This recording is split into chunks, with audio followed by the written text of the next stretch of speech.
Hi and welcome everyone to another video. My name is Denis and today I'm going to show you my team selection for Game Week 8 of Fantasy Premier League, but now let's just get into it. Okay, so now in the beginning, real short, I want to show you how my team performed in the last Game Week of Fantasy Premier League. Now, to be honest with you guys, Game Week 7, it feels like it was ages ago, so yeah, thankfully the international break is over, so finally we can focus on FPL and obviously on Game Week 8. Now, maybe I don't remember everything that happened this Game Week, but what I remember is that I had a good Game Week, I think. So, as you can see from the screen, I got 80 points. I got a big green arrow from 1.7k to 1.1 million. Sorry, not K. I wish.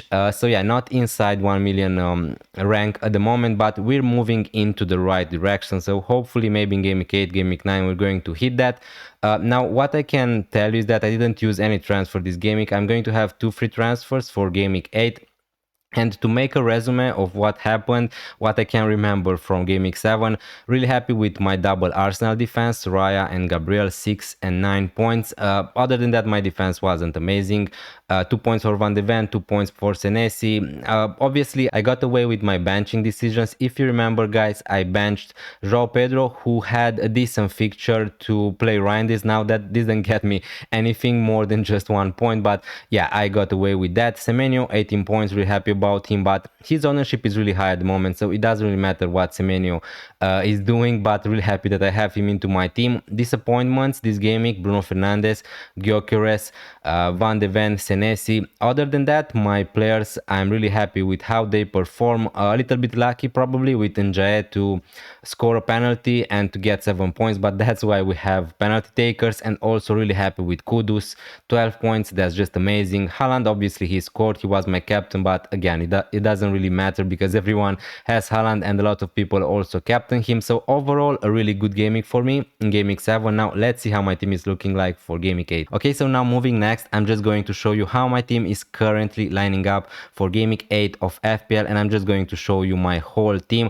to save up some time. We're going to discuss about each department: defense, midfielders, strikers. In the last part of the video also, I'm going to show you how my team is looking like in the future game weeks and what transfers I'm planning to do. As I said before, I have 2 free transfers. Maybe I'm going to use some of them this game week, but let's just start with the defense. In goal, I'm going to play Raya against Fulham away. I don't think that this is such a tough decision for me. I know that Dubravka, as you can see on the bench, has a nice fixture against Leeds at home, but there aren't a lot of game weeks where I would prefer to play Dubravka, to be honest with you, instead of Raya. Maybe if he's going to play against Liverpool, against Manchester City away, something like that, and Dubravka is going to have an amazing fixtures. But other than that, yeah, Raya is just going to be pretty much straightforward into my starting 11. So really happy with my double defense from Arsenal, Raya and Gabriel. My locked picks for Game Week 8 are Raya, Senesi and Gabriel. There's no need to overthink this too much. Gabriel and Raya are playing for Arsenal, the best defense in the Premier League at the moment. The fixture is decent against Fulham. Maybe they're going to be without Rodrigo Muniz, maybe without Jimenez, so the chances for Arsenal to get a clean sheet are there, so they are going to play. Senesi, again, he's going to play pretty much because I don't have better options. Bournemouth are also a decent team in defense, but yeah, to be honest with you, I expect Crystal Palace to score in that game. It's not an easy fixture to play against Crystal Palace away, but also Senesi is probably one of the best, if not the best, defensive contributions defenders in the game, so I'm going to play him. My other decision to make is to play someone from Alderete, Van de Ven and Anderson, and as you can see from my bench order, Anderson is not going to play for me. He has a tough fixture against Arsenal, so I am expecting Arsenal to score in that game, therefore he's not going to play. Van de Ven again against Aston Villa at home. It is a decent fixture, but it's not amazing for defensive contributions,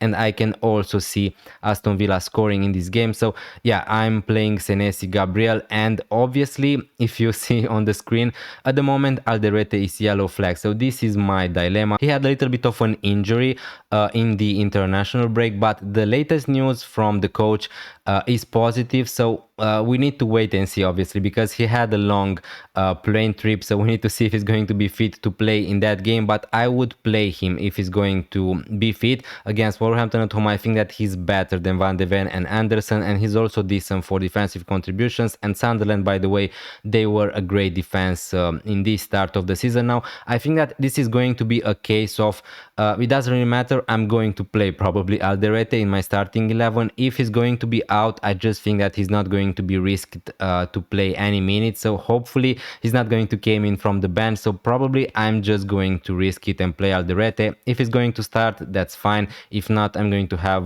Van de Ven from the bench. So really happy overall with my defense going forward, and we're going to see that in the last part. Now talking to my midfield, this is a part of my team where I could see myself making some changes.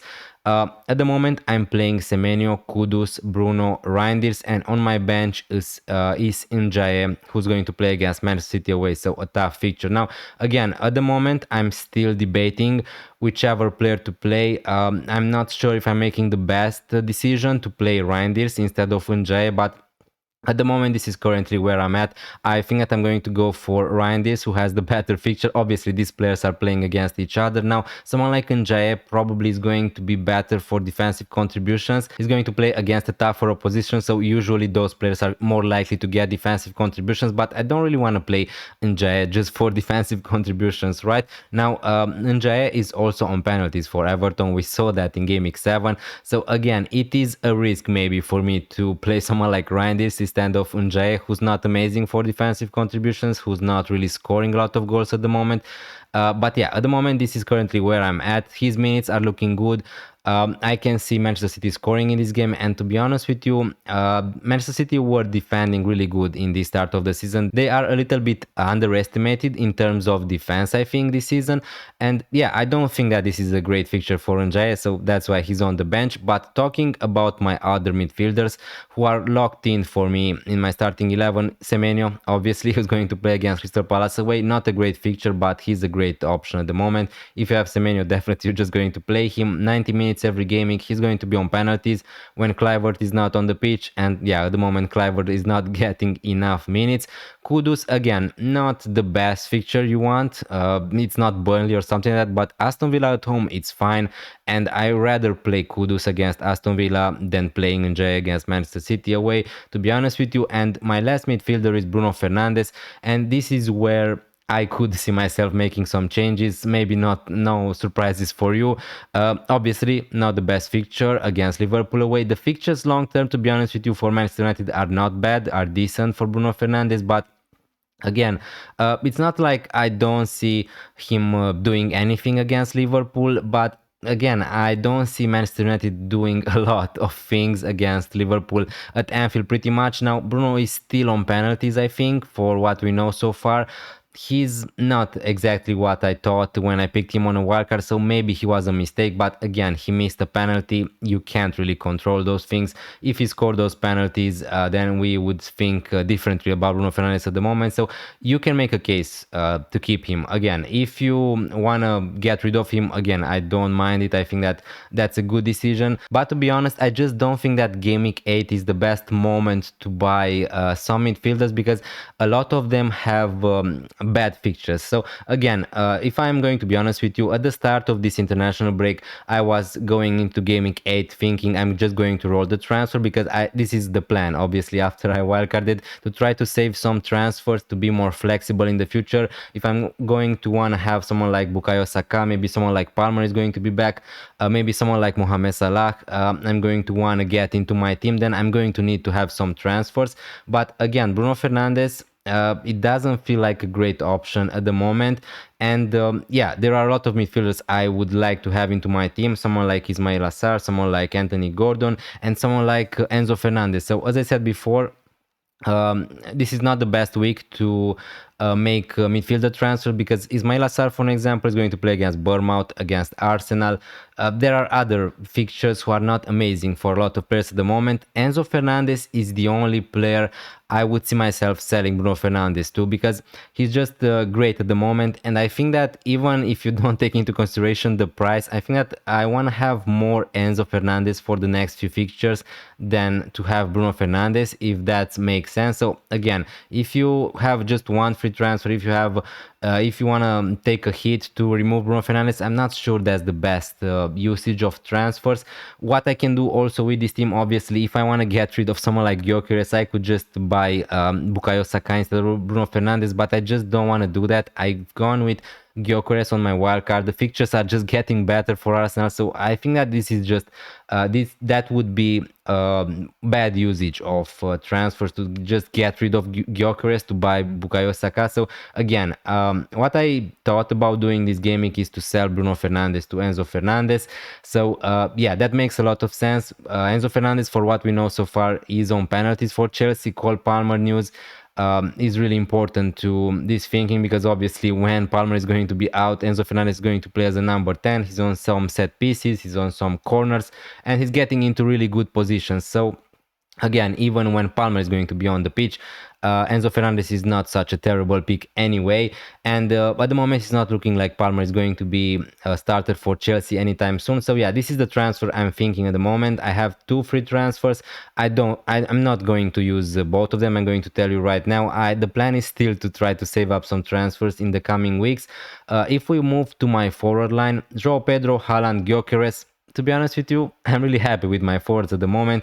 I know a lot of people are selling Gyökeres. I know a lot of people are selling João Pedro, but the second, I just don't get it, right? Why would you sell João Pedro at the moment? The fixtures are just getting better now. I get it why he didn't score a lot of goals, he didn't get a lot of points in the last 2, 3, 4 game weeks. But Chelsea were playing with 10 men. The fixtures weren't amazing, and now the fixtures are just going to be great for the next few fixtures. And I would even suggest you that João Pedro is one of the best strikers to buy at the moment in FPL. So yeah, really happy with João Pedro. Haaland, again, he's going to be my captain against Everton. No surprises here. I don't really want to talk too much about Haaland. He's just great. He's scoring a lot of goals. Great fixtures. So yeah, no thinking about selling him or any other thing at the moment. With Gyökeres, yeah, I understand. I am also frustrated because when I wildcarded him in Game Week 6, he didn't get any points. He didn't score any goals. But the fixtures are just getting better. I still think that he's going to maybe take some penalties. I think that Saka and Gyökeres are going to share the penalties, but yeah, until that we never know for sure. So yeah, I still think that he's a great option. And yeah, my decisions for this game week are to play maybe someone like Njae instead of Reinders or instead of Kudus, but I don't see myself doing that. And also if I want to sell Bruno Fernandes to Enzo Fernandez. So again, at the start of the international break, I just thought I'm just going to roll the transfers because the fixtures for Manchester United are going to be decent. But the real truth is I don't really want to have Bruno Fernandes for those fixtures. Now I'm leaning more and more towards selling him to Enzo Fernandez. The only problem is at the moment Enzo Fernandez is flagged. So if he's not going to be fit, I'm going to keep Bruno. I'm not going to sell him to Gordon, to Sarr or to other midfielders. But if Enzo Fernandez is going to be declared fit tomorrow, I really like that fixture against Nottingham Forest away and the fixtures who are going to come. So yeah, I'm tempted to make that move because as I said before, I think that I want to have more Enzo Fernandez than Bruno Fernandes, and I'm going to have the possibility to roll more transfers in the next 2, 3, 4 gaming. But let me just show you that. Let's move and see how my team is going to look like in the next gaming. Okay, so now in the last part of this video, I'm just going to show you how my team is going to look like for the future gamings. The team you see on the screen is how my team is currently lining up for Game 8, and I want to show you why I think that rolling transfers is going to be a possibility for me. Obviously, if not any injuries are going to occur or red cards or something like that, because I think that my team is pretty well structured to be able to roll some transfers. So for an example, if I'm going to sell Bruno Fernandes and go with my plan, if Enzo obviously is going to be fit, we're going to make these transfers. For some reason they are recommending me playing Henderson over Senesi, but I just don't think that I'm going to do that. And here I'm going to play Enzo instead of Unjae. So this is how my team is looking like for game week 8. That's fine. If we move to game week 9 with this transfer made, here I'm going to have 2 free transfers, but probably I'm going to roll in this game week. My defense is going to be Ryan Gabriel against Crystal Palace, Senesi, Van de Ven, decent fixtures. I'm going to bench Anderson and Alderete. My midfield, Semenyo, Enzo, Unjae, Kudus, decent fixtures. My striker, Joao Pedro against Sunderland, Gyökeres against Crystal Palace, Haaland against Aston Villa away. So definitely the plan is to roll in game week 9. So I'm going to have 3 free transfers in game week 10. And again, here I want to roll again. Raya Gabriel and Gyökeres against Burnley away, nothing to change. Now, obviously, if any other things are going to happen, if Gyökeres suddenly is not going to be a starter for Arsenal again, then yeah, I'm going to make some transfers. Anderson and Alderete against Everton. Semenyo is going to play against Manchester City, but it is Semenyo, it is a nice fixture. Kudus against Chelsea is not amazing. Here, I could look to sell someone like Kudus, obviously, in game week 10. If we're doing that, I'm just going to sell him for Sar because Crystal Palace fixtures are going to get really amazing after game week 9 when they are going to play against Arsenal. So Brentford, Brighton, Wolverhampton, Man United and Burnley before Sar is going to go to African Cup of Nations. So let's say I'm going to make these transfers. Overall, this team looks great. I have also Enzo on the bench who's going to play against Tottenham away. So if we make the transfers, I'm going to be left with 2, and I'm going to have again 3 transfers in game week 11. My defense is again okay. Ryan Gabriel against Sunderland, Anderson and Alderete. No, here I'm not going to play Alderete. Here I'm going to play Senesi against Aston Villa away. Semenyo, Sar, Enzo, Njae, Joao Pedro against Wolverhampton, Gyökeres, and Haaland is going to play against Liverpool. But anyway, you can't really avoid all these confrontations. So yeah, I could roll here and I'm going to have 4 free transfers in game week 12. And this is the part when the games gets interesting because from game week 12, there are a lot of swings for teams like Liverpool, Manchester City. So again, here I'm going to want to be able to make some transfers. I'm going to be left with 4. And for example, here I'm going to have 2.5 millions in the bank. And let's just assume I want to get someone like Mohamed Salah, right? For an example, maybe Alexander Isak is going to be firing up, and then I can just do Gyökeres to Alexander Isak, easy as that. But let's assume I want to have Mohamed Salah. Let's say I'm going to sell Unjae to Mohamed Salah. I'm going to need to find out again 5.4 millions. The easiest way to do that is to go to someone like Obi or Mark Guyu. A 4.3 million striker is going to be permanently on my bench, and I still need to find out 0.7 millions. But remember, guys, I'm going to have 4 free transfers, so I can do some permutations here. Let's say I'm going to want to keep my Semenyo, Sar, Enzo, Reinders, all these players. The easiest way would be to just sell Van de Ven to another 4 million defender. I don't know, someone like Rodon. And yeah, pretty much, again, obviously, with this formation, I don't have the money. I'm going to need to play Reinders every gaming, which is not amazing, but I still have 1 free transfer. So again, I need to think what I'm going to do. It's not going to be easy for me to have both Erling Haaland and Mohamed Salah. What I can also do is to sell someone like Raya to a cheaper goalkeeper and get the money that way. But again, my team is looking good for the next few gamings. So yeah, this is pretty much what I wanted to show you. Again, I need to decide if I'm going to do Bruno Fernandes to Enzo Fernandez. At the moment, I'm leaning towards doing that, let's say 70%. If Enzo obviously is going to be fit, I could roll the transfer, but again, probably I'm going to want to have Enzo Fernandez in game week 9. Maybe I could do that without selling Bruno Fernandes, but at the moment I'm just thinking I don't really want to keep Bruno Fernandes long term. He's still a decent hold. If you want to hold him, he's still probably going to be on penalties, but I prefer to have Enzo Fernandez. And if I want to do that transfer next game week, why not just do it in game week 8 right now and then just roll some transfers. So yeah, thanks a lot for watching this video this long. I really appreciate it and it really means a lot. Hit that subscribe button if you're new around here. Leave a like if you enjoyed this video, and I'm going to see you probably on my deadline stream. So thanks again and bye. Bak buralar cefa, bak buralar Când mă întreabă oamenii de unde sunt, le zic de va. Apoi îmi bag gura lor.